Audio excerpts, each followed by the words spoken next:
अस्सलाम वालेकुम। तो आज का जो हमारा टॉपिक है वो है कम्युलेटिव फ्रिक्वेंसी पॉलीगॉन, और इसे हम क्या कहेंगे, इसे हम ओजिव भी कहते हैं। अब ये हमारे पास क्या होती है कम्युलेटिव फ्रिक्वेंसी पॉलीगॉन, जो हमारे पास पॉपुलर होती है नॉन एज ओजिव कहते हैं। आपने इसे ओगिव नहीं कहना, आपने ये इसे कहना ओजिव। इसकी प्रोनाउंसिएशन है हमारे पास ओ और जे आई वी। अब हमारे पास जो ओजिव है, ये हमारे पास is a graph obtained by plotting the cumulative frequency of a distribution. हम इसे क्या कहते हैं, इसमें हम कम्युलेटिव फ्रिक्वेंसी यूज़ कर रहे होते हैं। अगर देखें ये वाला जो मैंने अभी ग्राफ बनाया है हमारे पास एक कंटिन्यूस डाटा के लिए, तो यहाँ पर हमारे पास जो ये फ्रिक्वेंसी यूज़ हो रही हैं, ये मेरे पास क्या है, ये मेरे पास कम्युलेटिव फ्रिक्वेंसीज हैं। यानी कि अगर मेरे पास यहाँ पर अगर क्लासेस होती, लेट्स सपोज अगर मैं करता हूँ कि ये मेरे पास क्लास 65 से लेकर 70 तक, एक मिसाल वैसे ही हमने ले ली है, चले हम ऐसे कर लेते हैं। तो अब मेरे पास यहाँ पर क्या है, ये मेरे पास 9 यहाँ पर है। अब 71 से लेकर 75 तक है, 10 यहाँ पर है। तो कम्युलेटिव फ्रिक्वेंसी क्या होनी थी, 9, फिर उसके बाद में मैंने इसमें 10 ऐड कर देना था, तो 19, ऐसे हमारे पास बनती थी ये। ठीक है। तो cumulative frequency of a distribution against the upper और lower class boundary, upper class boundary और लोअर क्लास बाउंड्री के ऊपर हमने इसे बनाना है। ठीक है, वो कैसे करेंगे हम, depending upon whether the कम्युलेशन is of the less than और मोर देन टाइप। ये हमारे पास क्या हो, लेस देन और मोर देन टाइप हो। अच्छा, लेस देन और मोर देन में हमारे पास क्या फ़र्क होता है, तो लेस देन और मोर देन को समझने के लिए आप इतना समझ लें तो आपको समझ आ जाएगी। अगर हमारे पास एक डाटा सेट दिया गया होता, उसमें हमारे पास वैल्यूज़ पड़ी होती, तकरीबन आप समझ लें कि हमारे पास वैल्यू पड़ी होती 68 हमारी उसकी मिनिमम वैल्यू होती, और 124 आप चले ले लें कि ये हमारे पास उसकी मैक्सिमम वैल्यू। इसके अंदर अंदर हमारे पास 60 ऑब्जर्वेशन पड़ी हुई हैं। ठीक है। अब हमारे पास वो कहता है अगर लेस देन 16.5, इससे नीचे कितनी ऑब्जर्वेशन है, तो हमारी सबसे मिनिमम वैल्यू ही ये है। इससे नीचे फिर कितनी होगी, 0 ऑब्जर्वेशन होगी हमारे पास। और अगर वो कहे कि 85 से नीचे कितनी है, तो ये हमारे पास क्वेश्चन पीछे दिया गया हुआ है कम्युलेटिव फ्रिक्वेंसी डिस्ट्रीब्यूशन बनाने वाले टॉपिक के अंदर, ये हमारे पास एग्जांपल हल है। तो आप वहाँ से भी दे सकते हैं। तो उसमें हमारे पास कितनी 9 ऑब्जर्वेशन है, यानी कि हमारे पास 65.5 और इसके 84.5 के दरमियान हमारे पास उस क्वेश्चन के अंदर 9 ऑब्जर्वेशन पड़ी हुई है फ्रिक्वेंसी के अंदर। यानी कि उसकी फ्रिक्वेंसी कितनी है, 9 है उस क्लास की। तो यहाँ पर देखें उसने क्या कर दिया, 9 है। यानी कि आप देखें 85 से पीछे पीछे तक कितनी ऑब्जर्वेशन उसके पास पड़ी होगी, 9 पड़ी होंगी। अब जो उसने नेक्स्ट करनी है, नेक्स्ट उसके पास 10 पड़ी हुई थी, तो उसने वो 9 और नेक्स्ट 10 वो ऐड करके 19 बना दी। ऐसे अब मोर देन, अब यहाँ पर अगर वो कह देता ना कि मोर देन 64, ठीक है, तो अब देखें मोर देन 64 यानी कि हमारी सबसे छोटी ऑब्जर्वेशन क्या है, वो तो 68 है। तो वो मोर देन 64 कह रहा है, वो पहले ही यानी कि वो कह रहा है उससे बड़ी वैल्यू जितनी भी हैं, तो उससे बड़ी वैल्यू कितनी है, सारी की सारी वैल्यू इसके अंदर 60 की 60 ऑब्जर्वेशन ही आ रही है। अब वो कह देता है अगर मिसाल के तौर पर मोर देन 84.5, तो इसके अंदर उसके पास 51 आ रही है, तो ऐसे उसके पास 41 आ रही है। ये हमारे पास लेस देन होती है और ये हमारे पास मोर देन टाइप होती है। लेस देन और मोर देन टाइप को हमने देख लिया। And the points are joined by the straight line segment, और जो हमारे पास फिर पॉइंट बनेंगे उन्हें हमने स्ट्रेट लाइन सेगमेंट के जरिए क्या कर देना है, हमने उसे मिला देना। मिसाल के तौर पर हमने एक क्वेश्चन लिखा है, तो इसमें हमारे पास देखें ये मेरे पास क्या है, ये अब मेरे पास है उसकी लोअर क्लास बाउंड्री, ये सबसे पहले लोअर क्लास बाउंड्री लिखी है, फिर उसके बाद जितनी अपर क्लास बाउंड्री थी क्वेश्चन के अंदर वो सारी लिखी हुई हैं। यहाँ पर हमारे पास क्या है, यहाँ पर हमें उसकी कम्युलेटिव फ्रिक्वेंसी हमने लिखनी है। तो ये हमारे पास पीछे एग्जांपल हल हुई हुई है, आप 2.2 आई थिंक है, तो आप उसे जाके देख लेंगे, उसके अंदर ये सारी वैल्यूज़ लिखी हुई हैं। तो देखें यहाँ पर मैंने इसका टाइटल भी नहीं लिखा, तो इसका जो टाइटल है ये हमारे पास कम्युलेटिव फ्रिक्वेंसी पॉलीगॉन है, या हम इसे ओजिव कहेंगे, for frequency distribution of weight of 60 Apple, weight of 60 Apple के ऊपर। तो बाद में आप देखें, अब हमारे पास अगर मिसाल के तौर पर पहली फ्रिक्वेंसी यहाँ से आपने स्टार्ट करें, तो हमारे पास इससे नीचे मेरे पास कितनी थी, मेरे पास ये लेस देन के लिए हमने जो ये ग्राफ बनाया है हमारे पास लेस देन के लिए। अच्छा, लेस देन के लिए आप ग्राफ बनाएंगे ना तो हमारे पास इस तरह का आएगा। अगर आप मोर देन के लिए ग्राफ बनाएंगे तो यही सेम सिचुएशन अगर आप बनाते तो ये हमारे पास इस तरह होनी थी, यानी कि यहाँ से ऐसे इसका ग्राफ बना था। तो घबराने वाली बात नहीं है, मैंने इसलिए आपको पहले बता दिया है कि इस तरह आपके बनती थी शेप, मोर देन में इस तरह की बनती है, लेस देन में इस तरह की बनती है, तो वो वैल्यूज़ नीचे जो हमारे पास है वो सेम ही रहेगी। कम्युलेटिव फ्रिक्वेंसी भी वैसे ही रहनी थी बस, और ये हमारे पास ये होना था ना, यहाँ पर वो कह रहा है कि 9 से नीचे नीचे कितनी वैल्यू है, तो 9 वाले पहले, फिर हमारे पास 19, ऐसे हम आगे जाएंगे, ठीक है।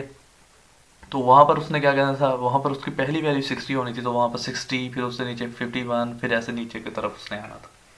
अब वो हमें आगे यही बता रहा है कि जब हम एक ऑब्जेक्ट बनाते हैं, when the कम्युलेशन of less than type is constructed by plotting the points, ये हमारे पास जो x, यहाँ पर हमें ये जो बता रहा है ना, x प्लस h/2, ठीक है, और उसके बाद में हमें साथ फ्रिक्वेंसी बना रहा है, तो ये हमारे पास जो ये इतना हिस्सा है ना, ये वाला, ये हमारे पास हमें अपर क्लास बाउंड्री देता है। तो सबसे पहले आपने स्टार्ट उससे लोअर क्लास बाउंड्री से करना है, उसके बाद में जितनी अपर क्लास बाउंड्री है, और बाद में आपने जो फ्रिक्वेंसी आपके पास आ रही है उसके मुताबिक आपने डॉट्स लगाते जाने हैं। Is the upper class boundary of the ith class and fi is the cumulative frequency for the ith class, यानी कि हमारे पास इसका, चले मैं आपको लिख ही देता हूँ डाटा, तो अब आपको काफ़ी क्लियरली समझ आ जाएगी। देखें अब हमारे पास, देखें हमने लोअर क्लास बाउंड्री, इस क्वेश्चन की लोअर क्लास बाउंड्री क्या 65 है, तो हमने वहाँ से स्टार्ट किया। अब इसकी फ्रिक्वेंसी, अब देखें आपने कम्युलेटिव फ्रिक्वेंसी यहाँ पर लेनी थी, तो यहाँ पर हमने अपने जो फर्स्ट आपका क्लास अपर क्लास बाउंड्री है उसके अगेंस्ट आपकी, देखें ज़रा आपकी कम्युलेटिव फ्रिक्वेंसी क्या पड़ी है, 9 पड़ी है, हमने 9 लगा दी है। अब ये लोअर केस हम यहाँ पर बना रहे हैं आपकी जो कम्युलेटिव फ्रिक्वेंसी डिस्ट्रीब्यूशन है, यानी कि आप देखें लो, फिर उसके बाद में हाईएस्ट हाईएस्ट ऐसे आगे को जा रही है। अब देखें 19, इसने ये 10 ऐड कर दिया, इसके बाद में यानी कि हम जो नेक्स्ट रोड लगाना है वो 19 पर, उसके बाद में हमारे पास था 36, तो 36 पर लगाया, उसके बाद है हमारे पास 46, तो 46 पर लगाया, इस तरह हम 60 के ऊपर जाके रुक जाएंगे। उसके बाद में हमने ये वर्टिकल लाइन ऐसे लगा देनी है। तो इस तरह हम क्या बनाएंगे, इस तरह हम बनाएंगे cumulative frequency polygon and connecting the successive point by straight line segment. हम अब ये हमारे पास जो पॉइंट है, हमने इन्हें स्ट्रेट लाइन सेगमेंट के साथ क्या कर देना है, कनेक्ट कर देना है।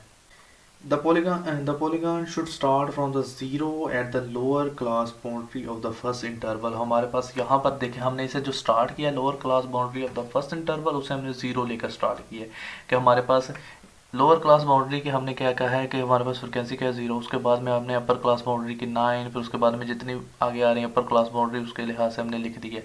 ऐसा करने से हमें क्या फ़ायदा हुआ, ऐसा करने से हमें हमारे पास ये क्लोज फिगर मिल रही है एक।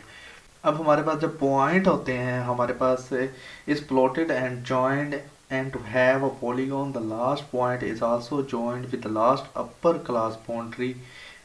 या हमारे पास अब ये देखें जो लास्ट पॉइंट है इसे हमने अपर क्लास बाउंड्री के साथ जो हमारे पास लास्ट है उसके साथ भी ज्वाइन किया है, तो इस तरह हमें क्या मिल रही होगी, इस तरह हमें frequency polygon cumulative frequency polygon मिल रही होगी।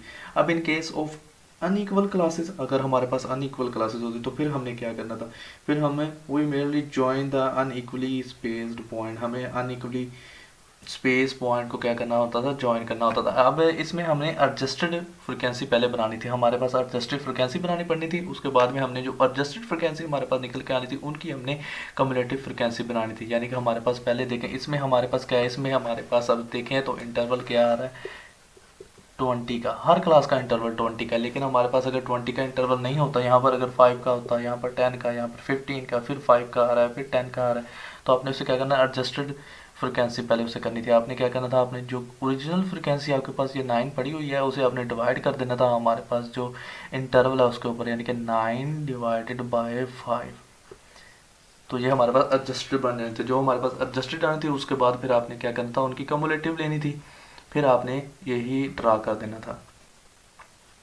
अच्छा अब हमारे पास है, अगर ये तो हमारे पास लेस देन टाइप के लिए ये शेप बनी, अगर हमने मोर देन के लिए बनानी होती तो इसी शेप को उसने मैंने आपको पहले ही बता दिया था कि जहाँ पर आपकी राइट साइड पर ये देखें 60 आ रहा है, तो उसने लेस देन के लिए यहाँ पर ये नीचे पॉइंट्स वैसे ही रहने थे और यहाँ पर आपके उल्टी यानी कि शुरू हो जानी थी, यहाँ पर 60 उसके ऐसे फिर आपने उसे स्ट्रेट लाइन के साथ मिला देना था। अब हमारे पास अगर हम रिलेटिव फ्रिक्वेंसी को यूज़ करें, रिलेटिव फ्रिक्वेंसी आपको पता है कैसे आ रही होती है हमारे पास, जब हमारे पास ये फ्रिक्वेंसी है इसका टोटल हमारे पास क्या है 60 है, तो अगर मैं 9 डिवाइडेड बाय 60 करूँ तो मेरे पास एक रिलेटिव फ्रिक्वेंसी आ जाएगी।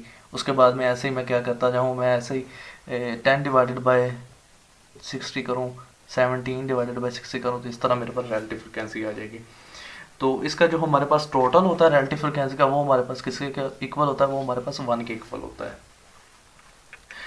The cumulative frequency polygon rises from the zero at the left and to the value 1 at the right। अगर यानी कि देखें हमारे पास यहाँ पर cumulative frequency क्या थी, उसकी मिनिमम यहाँ पर इस क्वेश्चन में 0 थी, लेकिन मैक्सिमम हमारे पास जो फ्रिक्वेंसी उसकी कितनी 60, तो 0 से लेकर 60 तक जा रही है। अगर हम रिलेटिव निकालेंगे तो मैंने आपको पहले ही बताया उसका सम क्या होगा, 1 होगा। तो वो 0 से स्टार्ट हो गई, और यहाँ पर अगर आप ऐसे निशान लगाना चाहते थे तो वो क्या होगी, 0 होगी। उसके बाद में जितने आगे पॉइंट्स आ रहे हैं तो 0.5 0.1 0.3 0.7 0.6 इस तरह के हमारे पास डॉट लगेंगे, जो हमारे पास टोटल यहाँ पर जाकर हो जाना था 1। तो उस लिहाज से आपकी हमारे पास फिर कर्व ये हमारे पास cumulative frequency polygon बन रही होती है। Smooth ogive is called an ogive curve. हमारे पास जो स्मूथ ओजिव बनती है उसे हम क्या कहते हैं, ओजिव कर्व कहते हैं। Which is often use to locate the partitional values such as median, quantiles, percentiles of a frequency distribution. तो ये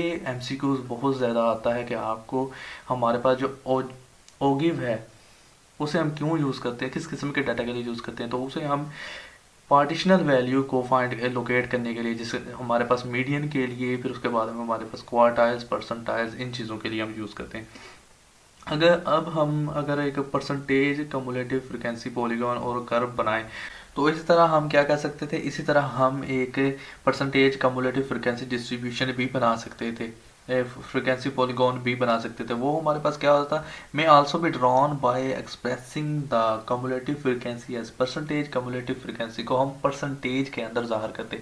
तो वो अपने कैसे ज़ाहिर करनी थी, हमारे पास जो फ्रिक्वेंसी पड़ी हुई है, हमारे पास ये देखेंगे जो फ्रिक्वेंसी एफ है, इसे हमने क्या करना था, इसे हम डिवाइड करते इसके टोटल के ऊपर और मल्टीप्लाई करते 100 के साथ। तो हमारे पास ये क्या बन के आ जानी थी, ये हमारे पास एक परसेंटेज कम्युलेटिव फ्रिक्वेंसी हो जानी थी। तो इसे हम ड्रा करते percentage of the total frequency and then connect the, हमारे पास जो वैल्यू वो थी उसे हम ड्रा कर लेते हैं हमारे पास अपर क्लास बाउंड्री जैसे हमारे पास पहले पड़ी हुई है उस लिहाज से। तो फिर हम उन्हें जो पॉइंट्स आने थे उन्हें स्ट्रेट लाइन सेगमेंट के साथ करते मिला देते। तो हमारे पास एक percentage cumulative frequency distribution frequency polygon बन जानी थी। अब this graphical device is useful for comparing two or more frequency distribution as they are adjusted to a uniform standard। क्योंकि ये हमारे पास एक यूनिफॉर्म स्टैंडर्ड के लिहाज से एडजस्ट की जाती है, इसलिए हम इसे टू और मोर फ्रिक्वेंसी डिस्ट्रीब्यूशन को कंपेयर करने के लिए इस्तेमाल कर सकते हैं। अब हमारे पास है कि हम ओगिव को फॉर अ डिस्क्रीट वेरिएबल अगर हम यूज़ करना चाहें, क्योंकि हमने जो हमारे पास ये क्वेश्चन था ये हमने किसके लिए किया था, फॉर एक कंटिन्यूस डाटा। अगर हम इसे एक डिस्क्रीट डाटा के लिए करना चाहें, जैसे कि हमारे पास ये पड़ा हुआ है जिसकी एग्जांपल है हमारे पास आपकी बुक के अंदर ही 2.5, तो आप उसे देख सकते हैं एग्जांपल को। उसमें हमारे पास फिर हमने इसे कैसे करना था, फिर अगर हम इसे ऐसे करना चाहते तो when a variable x is discrete, अगर हमारे पास एक वेरिएबल x है जो डिस्क्रीट वेरिएबल है, तो फिर हम क्या कहते थे, इस cumulative frequency polygon consist of horizontal line segment. इसकी जो हमारे पास ऐसे ये कर्व नहीं बन रही होगी ऐसे, उसे में हमारे पास क्या एक स्ट्रेट लाइन यानी कि हम सेगमेंट के साथ नहीं इसे जोड़ेंगे। इसमें हमारे पास क्या होगा, इसमें हमारे पास कंसिस्ट ऑफ हॉरिजॉन्टल लाइन।